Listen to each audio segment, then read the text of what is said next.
He said, "We weren't expecting you this year, Dad. Lauren's parents are coming," like I was. What a delivery guy who forgot his shift. I've been paying their mortgage for 6 years. That's not a metaphor. I literally wired $1,450 every month to their account. Started after my son Andrew lost his job and they had the twins. "Just until we get on our feet," he said. I never asked for anything back. I just wanted to stay close, to feel useful, to be part of the family, even after my wife died. Lauren, my daughter-in-law, never liked me much. I think I embarrassed her. I didn't go to college. I still fix things with my hands. Speak with a little New Haven grit in my voice. And I'm not white enough for her parents, not polished enough for their country club brunches. I ignored it at first. The way she'd flinch if I hugged her kids with sawdust on my shirt. The way she'd correct my grammar in front of the neighbors. The way she once called my old firehouse quaint. But that Christmas, that was the slap I didn't see coming. It was mid-December, snow barely covering the lawn. I'd just dropped off a stack of firewood by their back porch, split it. Myself, I brought over a little ornament too. Andrew used to make them with me as a kid. A little red firefighter boot, dated 1994. Lauren opened the door, tight smile. "Oh, thanks, Carlos." "That's sweet, Carlos." Not Dad. Not even Mr. Mendez, just Carlos, like I was one of the landscapers. I asked if they needed help putting up lights. She hesitated, then said her parents were flying in from Boston and they had a full house. Said it like I was some kind of extra baggage. Andrew came out. Then, jacket half-zipped, looking awkward. "Hey, Dad. We actually have to talk."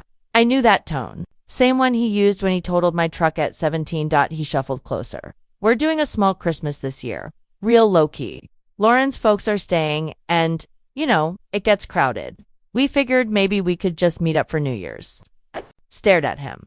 "You figured," I said quietly. He looked away. "It's not personal. It's just, her parents don't really know you like that. And Lauren's mom's kind of particular." I didn't say anything. Just nodded. Said I understood. I didn't. On the drive home, I kept replaying it. Not personal.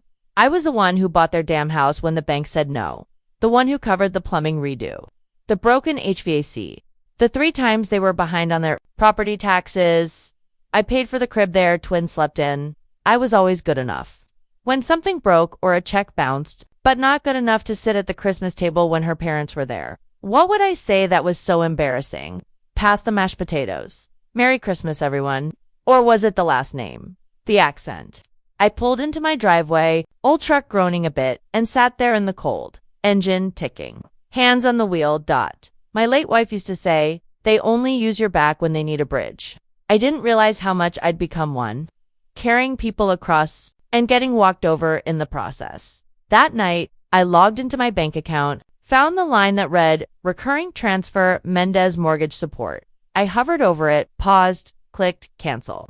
No warning, no text to Andrew, no explanations. I just let it stop. They'd figure it out. The next morning, I got up early, drank my coffee out on the porch, snow still light on the railing. For the first time in years, the silence didn't feel lonely. It felt like a reset. I didn't know exactly what would happen next, but I knew something had shifted. Not in them, in me. That firefighter boot ornament, still in the bag. She never even took it inside. I kept it. It'll come back later. When you've been useful your whole life, it takes a minute to realize you're only valued for what you give, not who you are. After I canceled the mortgage payment, I didn't hear anything for a while. 2 weeks, nothing. Not a text, not a call. Christmas came and went. I spent it with a couple buddies from the firehouse, guys who knew the feeling of being replaced by younger models and tighter budgets. We grilled steaks out back like it was July, drank beer and flannel, and didn't pretend to be happy for anyone who didn't show up. A few days after New Year's, I got a call from Andrew, straight to voicemail. "Hey, Dad, a weird thing. The bank says the mortgage didn't go through this month. I think maybe the autopay glitched. Can you check? No, hope you're doing okay. No, Merry Christmas. I missed you. Just ... The mortgage." I didn't call back. I sat there in my kitchen, staring at the phone on the table like it had insulted me. I thought about all the Thanksgivings. I drove 2 hours just to carve their turkey. The times I babysat the twins last minute because Lauren's nanny canceled. The time I cleaned out their gutters during a thunderstorm while they were in Miami. On vacation. I thought about how they must have been sitting around their Pinterest perfect Christmas table, sipping white wine, not even noticing the seat that wasn't set. The thing is, when you stop being useful, people show you exactly how much they think you're worth. That voicemail from Andrew, it wasn't the only one I heard that week. See? I'd dropped off some tools at their house earlier. In December, left my phone in the truck while I ran inside to grab something. When I got back, I must have hit record on a voice memo by accident. Probably leaned on the screen with my elbow. Didn't notice until after the holidays. I was deleting files and saw a random clip. 4 minutes. 13 seconds. I hit play and there it was. Lauren's voice, your dad means well. But, let's be honest, he's not exactly our kind of people. Then her mother, Elaine, he's sweet in that rough around the edges way. But Christmas is about keeping things elevated. Elevated like I was mud on their white carpet. I sat there, phone on the kitchen table, playing that recording over and over like I needed to make sure it was real. Their voices didn't even sound cruel, just casually dismissive, like I was a service they'd unsubscribed from. I didn't cry. I didn't throw anything. I just started keeping records. Every check I'd written, every receipt, every transfer. I pulled up 6 years of mortgage payments. Over $100,000, not including the plumbing, the HVAC, the Christmas bonus I slipped Andrew when he lost his job. I made a file, not because I had a plan, not yet, but because I finally saw what this was. And I wasn't going to let them twist it. A few days later, Maya stopped by. She was an old friend of my wife's, sharp, no BS, ran the town's community paper, brought over a casserole like I was still some widower she needed to check on. We sat on my porch, cold coffee between us, her knit gloves tapping the mug. She looked at me for a second, then said, you look different, lighter, like someone who's done making himself small. I told her about the voicemail, the dinner snub, the mortgage. She whistled low, then she asked, you want to write about it? I shook my head. Not yet, but maybe someday. After she left, I went down to the basement and opened a dusty cabinet. Inside was an old wooden box my wife had carved when we first got married. Important things burned into the top dot. Inside were old photos, marriage certificate, my retirement pin from the department, and a folded up letter Andrew wrote me in 8th grade. When I grow up, I want to be brave like you, Dad, because you never let anyone treat people like they're less. I stared at that letter for a long time. Then I closed the box. Because that kid, the one who wrote that letter, he was gone. I wasn't planning revenge. I wasn't angry enough yet, but I was done being quiet for people who couldn't even see me unless I was paying for their lifestyle. Something was shifting in the air. I didn't know what it was yet, but I could feel it coming, like smoke before the fire. That file I made with all the receipts, I printed a hard copy, slipped it into a manila envelope, labeled it in red ink. What they forgot, just in case. She called me sweet on the same day she used my money to buy her parents. First-class flights. Sweet, like a dog that doesn't bark. They landed on the 22nd of December. Douglas and Elaine Whitmore, the royal couple of Ridgewood, Lauren, posted a picture of them arriving on Facebook, captioned, grateful to host our family this Christmas. Family, I laughed when I saw it. The kind of laugh you let out when something finally breaks inside and it feels free. I knew. They were expecting me to pick them up. I'd done it before, Thanksgiving 3 years in a row. But this year, I let them stand at the curb. 4 designer suitcases. No car, 23 degrees outside. Lauren texted me, then called. I let it ring. Andrew sent a passive-aggressive, did you forget? No. Son, I remembered everything. What happened next? I didn't even have to plan. That's the thing about rotten things. They collapse on their own if you stop holding them up. The mortgage defaulted that month. Then the water got shut off for 2 days, unpaid bill. The twins couldn't go to preschool one morning because the tuition bounced. Lauren blamed Andrew. Andrew blamed the bank. Lauren's mom blamed me, called me unreliable in a group text. That was the moment Maya looked up from her coffee and said, I think it's time. We ran the story on Christmas Eve. Maya wrote it under guest contributor, CM. It was titled, The Price of Being Unwelcome. Inside were scanned receipts, $112,750 in housing payments, $6,230 in renovations, $18,090 in utilities, all from my bank, all marked with dates, annotations, and polite subject lines, helping you guys stay afloat. There were also transcribed voicemails, including the one with Elaine's elevated comment. We didn't name names. We didn't have to. The whole damn town knew who it was by noon. The article had spread across Facebook. The Ridgewood Community Forum blew up to 400 comments in 3 hours. Words like entitled, shameful, and classist garbage started getting thrown around. Someone even found an old church photo of me helping hang lights with Andrew. The caption read, "Funny how the guy they pushed out is the same guy who paid their bills." But the real reckoning came that night. Christmas dinner. I wasn't invited, of course, but Maya was. She had connections, some editor friends, some charity folks.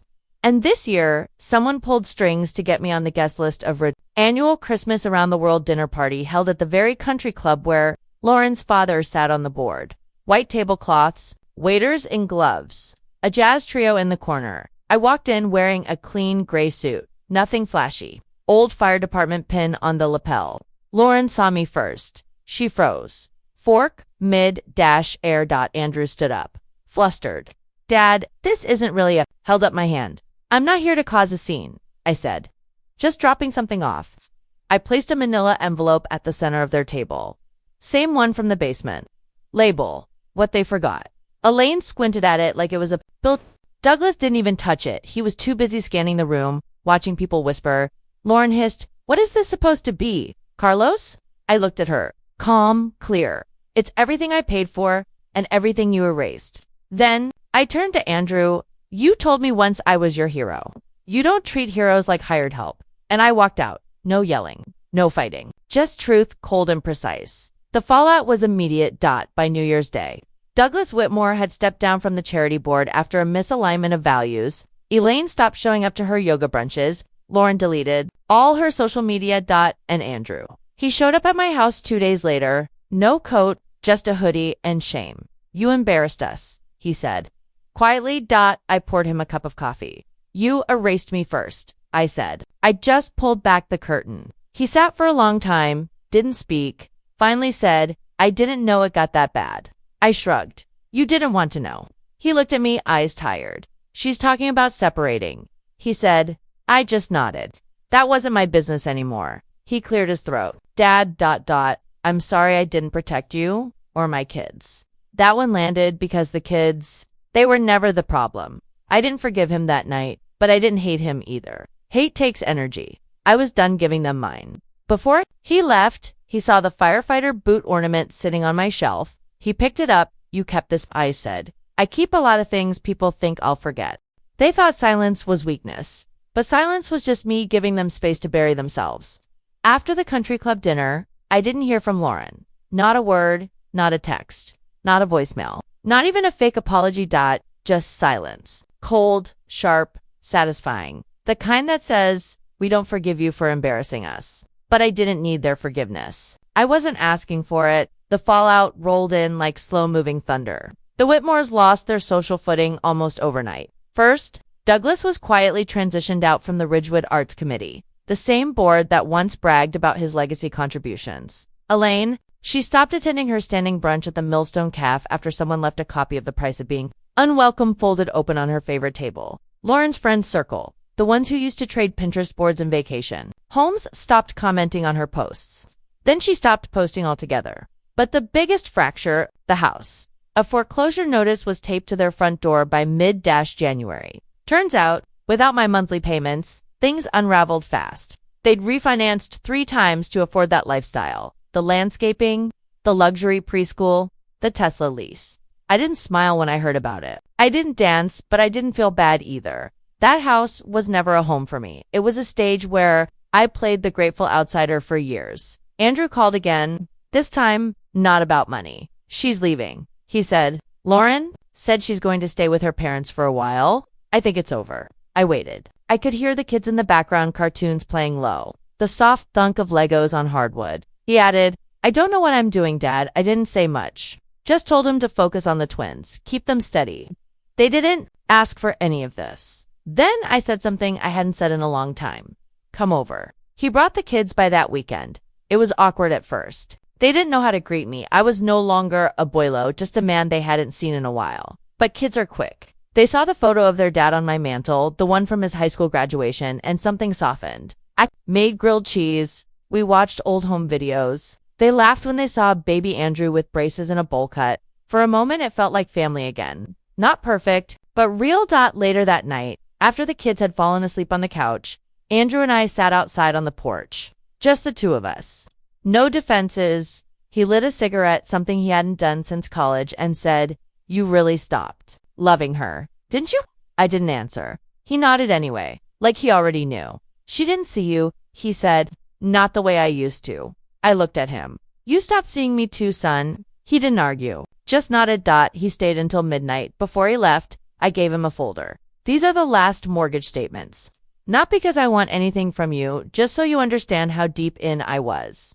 He looked at the folder like it was heavier than paper. "I'm sorry," he whispered, "for treating you like a bank." I gave a tired smile. "Nah, banks charge interest." I didn't give him money. I didn't offer to help with the foreclosure. That chapter was closed, but I told him something real. "You're still my son, but I won't carry you anymore. You'll stand on your own or fall on your own." That's what reclaiming power looks like. It's not a courtroom speech. It's not a slap across the face. It's holding the line, quietly, steadily, and refusing to bend even when your heart still hopes they'll do better. Before they left, one of the twins saw the firefighter boot ornament on the tree, the one Lauren left in the bag weeks ago. He pointed and asked, "Is that Daddy's?" I smiled. "It was his. Now it's yours." I didn't want revenge. I wanted peace. And sometimes the only way to find it is by walking away from the people who keep dragging you into storms. Christmas came and went, no drama, no speeches, no forced apologies over cranberry sauce, just me, my grandkids, and a slow jazz record spinning in the background while the fire crackled. We wore pajamas all day, made gingerbread houses. I didn't touch my phone once, and for the first time in years, I didn't feel like I had to earn my seat at the table. Andrew started coming by more regularly, not every week, but often enough to matter. He'd bring the kids, sometimes a lasagna he'd attempted, sometimes nothing at all. And that was okay. He didn't owe me a performance anymore. He was learning to be his own man, and I wasn't babysitting his manhood anymore. Lauren, she moved in with her parents. I heard from someone at the hardware store that she's trying to rebrand herself as a lifestyle consultant, whatever that means. Her old friends aren't calling, and no one's asking her for dinner invites anymore. It's amazing how fast a kingdom crumbles when it's built on fake smiles and other people's money. A few weeks later, I drove past their old house. The porch light was off, the bushes were overgrown, a foreclosure sign stood in the snow like a tombstone. I parked across the street, just sat there a minute, no anger, no triumph, just peace. Because that house never loved me, it tolerated me, like I was a tolerated stain on their curated life. And now, it was empty, just like the space they made for me at their table. I used to think being generous meant never saying no, that love meant swallowing disrespect, because family's family, right? But I've learned something else. Love without boundaries is self-erasure, and when people treat your kindness like currency, it's not love they're accepting, it's a transaction they feel entitled to. Now I wake up in a house that's quiet, clean, mine. The walls don't echo with passive-aggressive comments or cold shoulders. I volunteer at the firehouse on weekends, not running into burning buildings, but teaching the younger guys, telling them how to lift a body properly, how to stay calm under pressure. Funny, right? I spent years staying calm under a different kind of pressure. Now I use it to protect others, not absorb cruelty. The twins call me Pops now. It's not Abuelo, but it's theirs. It's real. They draw me crayon pictures. They leave me sticky notes on the fridge when they visit. They laugh when I burn pancakes and pretend it's Papa's secret recipe. And you know what? That's all I ever wanted. Not a spotlight, not a thank you speech, just a space to belong, to be seen, to matter. So here's what I'll leave you with. If you're in a place where you feel like you have to pay to be loved, stop paying. If they only want you. When you're useful, become useless. And if they invite you in just to humiliate you quietly over fancy napkins, leave with dignity and take back everything they thought they owned. Your time, your money, your peace. Because family isn't made at Christmas dinner. It's made in the quiet moments after, when someone remembers you without needing something from you. I didn't take the house back out of revenge. I took it back because it was already mine. Sometimes the deepest kind of disrespect doesn't come with shouting. It comes with silence, with subtle slights, with being treated like a burden when all you ever did was show up with love. This story isn't just about a man reclaiming a house. It's about reclaiming his place in his family, in his own legacy, and in his sense of self-worth. Maybe you've been there too. You gave, you supported, You stayed quiet to keep the peace, only to realize the peace was never yours too. Begin with. It's a strange thing how people only seem to notice your value when they lose access to it. But here's the truth. You don't have to beg for a seat at a table you built. You don't have to shrink to make others comfortable. And you definitely don't have to keep proving your worth to people who are committed to not seeing it. What this story reminds us is sometimes walking away is the most powerful thing you can do. Not to punish, not to get even, but to protect your peace. And remind yourself you were never the problem. Because dignity isn't loud. It doesn't need applause. It just stands quiet, steady, unbothered. Have you ever been treated like you didn't belong in your own story? Tell us in the comments. Someone else might need your strength today. If this story stirred something in you, hit that like button. And if you want more stories that remind us of who we are and what we deserve, don't forget to subscribe. Until next time, keep your head high and your worth higher. You matter, even if they don't see it yet.